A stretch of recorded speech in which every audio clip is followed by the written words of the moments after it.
plant life cycle and the alternation of generation. This is the last topic of lesson 3rd, plant kingdom, class 11th biology. Let us we go through the topic plant life cycle. Now there are three basic types of life cycles in the history of plants. Occur in different groups of plants. The gametophytic phase is haploid and form gametes by the process of mitosis, cell division. Now a diploid zygote is formed by the fusion of such two gametes, that is two haploid gametes, that is male and female gametes fused together to form the diploid zygote. Zygote is the first cell of the diploid or sporophytic phase of the life of plant. The zygote divides by mitosis to form the sporophyte and undergo meiosis to form spores. That is, we can say that sporophyte undergo the meiosis and form spores in the spore mother cells. Now, spores is the first cell of gametophyte.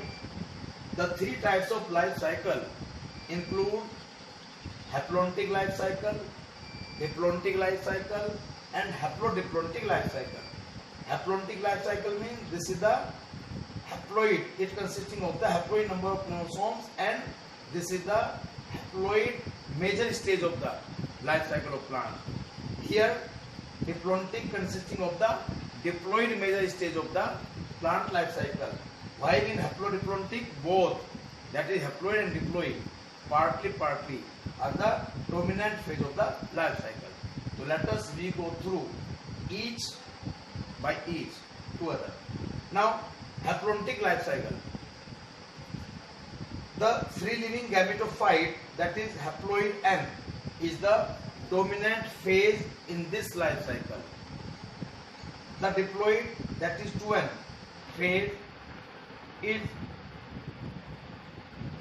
represented only by the single cell zygote. Here the sporophytic phase is very little and only the zygote show the diplontic phase.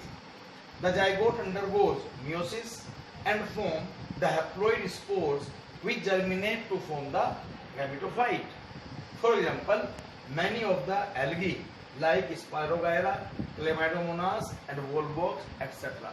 Or we can say that this haplontic life cycle generally occur in the algae. Now go through the haplontic life cycle. This is the gametophytic plant body. This is the main plant body here. Now gametes are produced from this gametophytic plant body. Now gametes, both male and female gametes, combine together, fuse together to form the zygote by the process of fertilization. Now zygote undergoes meiosis and spores, haploid spores are formed after meiosis, and spores after germination give rise gametophytic phase. So this is the haplontic life cycle. Now from spores up to the gametes or before the fertilization, this phase is the haploid phase consisting of n number of chromosomes, while the zygote, this only the short lifetime period, that is zygote formation, show the diploid phase. So this is the haplontic life cycle of plant. Now diplontic life cycle. Here the free living independent sporophytic, that is diploid 2N phase, is the dominant phase. The meiosis occur in the spore mother cells, that is SPM, during spore formation. The gametophyte is short-lived and dependent on sporophyte. For example, fucus, a brown alga, gymnosperms and angiosperms. So these are the example of diplontic life cycle. Now this is the figure or diagram which shows the diplontic life cycle.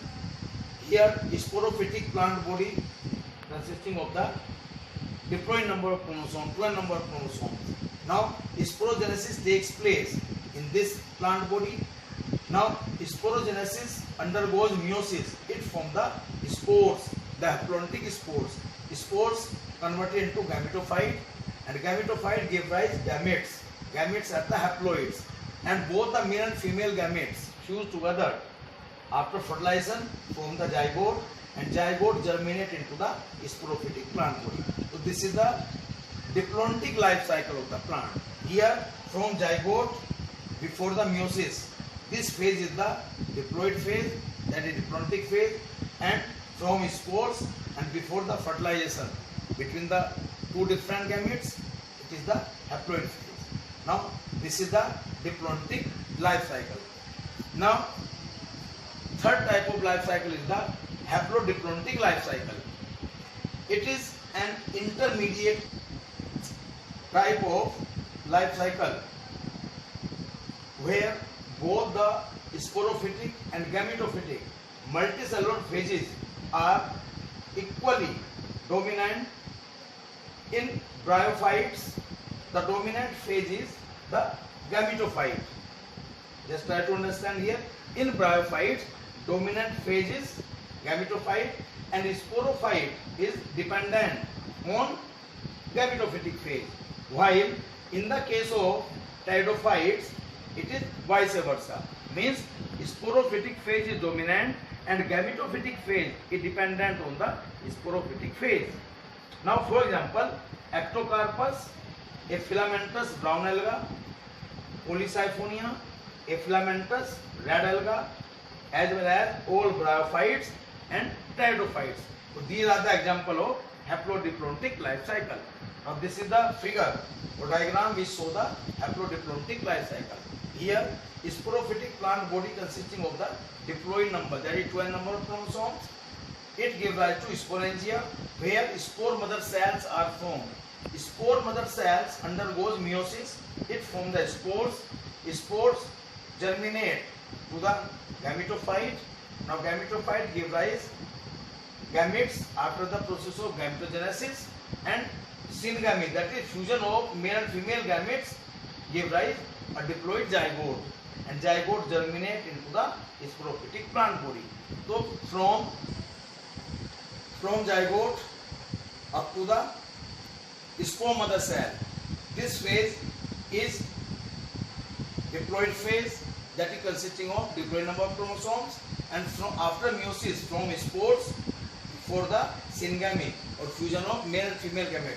This phase is known as haploid phase. So this is just half phase is diploid and half phase is haploid. Hence it is known as haplodiplontic life cycle. So this is all about all these three life cycle in plants. These are very important short notes, so many times asked into examinations, and the examples of these each have been asked in competitive examinations too. I hope you like this video, so you can like, share and subscribe it. Thank you and have a nice day.